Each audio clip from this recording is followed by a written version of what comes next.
খেয়াল করে দেখেন তোরা আমি কি কারণে ডাকছি? আমি শ্বশুর বাড়িতে যাবো বেড়াইতে, আমার বউ ফুলাফান লইয়া হ্যাঁ 2-4 দিন থাকতে হইব। ঘর কেউ থাকতো না, তাহলে আব্বারে তোর ঘর 2-4 দিন খাওয়াইছ, বুঝছস? আব্বারে কি আমি খাওয়াই না নাহি? 2 দিন আগে আব্বার অসুখ হলো, ওষুধ পাতিও তো আমি এনে দিলাম। সবকিছু কি আমি একলাই করতাম নাকি? আমার বউ ফুলাফান আছে না, আমার সংসার খরচ আছে না। তোর সংসার আছে, আমার সংসার আছে না, তাহলে আমি আব্বারে খাওয়াই কেমনে? হ্যাঁ তোরা তামবি, তোরা এটা কিশোর অর্থ মানুষে শুনলে কি কইব?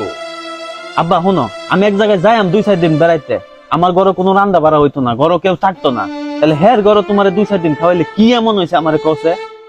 আমি যাইতাম বলছিলাম বাজারও, এটা লাগে বুঝি আমার এটা ক্যান্সার। হ্যাঁ বাপের থেকে এখন তোর বাজারটা বড় হয়ে গেছে গা। হ্যাঁ তুই কিন্তু বেশি বাড়াবাড়ি করতেছস, বুঝছস? এইসব লই কিন্তু আমার বউয়ের সাথে মুখ কালাগালি আমার অনেক তোকে আমার সময় নষ্ট করার লাগে বয়স।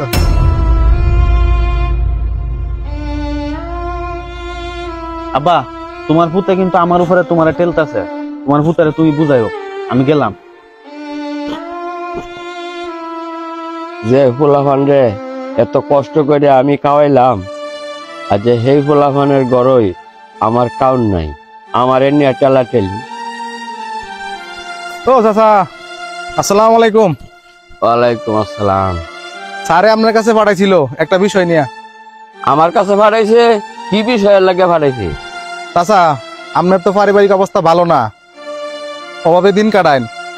আপনি তো 2-3টা ফুলাফাইন ছিল, তো স্যারের তো ফুলাফাইন নাই, তো স্যারে কইছিল আপনার একটা সন্তান দিয়ে দিতেন, স্যারে খুব যত্ন করে ফালবো, পড়ালেখাও করাইবো। আপনি কি দিবেন নাকি? আমার ফুলাফান লই আমি বিপদে আছি, আমি কেউ ধরে গেছি 2টা সাহায্য লাগা যে আমার ফুলাফানে কাইছে না, আমার এই ফুলাফানের কাউন দিত।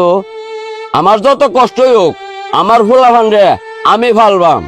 তোমার স্যারের আগে কইও আমার ফুলাফান কেউ রে দিতাম না, আমার ফুলাফান বড় হইলে আমারও অভাব থাকতো না। আচ্ছা ঠিক আছে, আপনি যদি আপনার সন্তান না দেন তাহলে তো জোর করে না দিত না। আমি যাই গিয়ে আমার স্যারের আগে জানাই বিষয়টা। আমার ফুলাফান দেলতাম, আমার যত কষ্ট হোক আমার ফুলাফান আমি ফালবাম।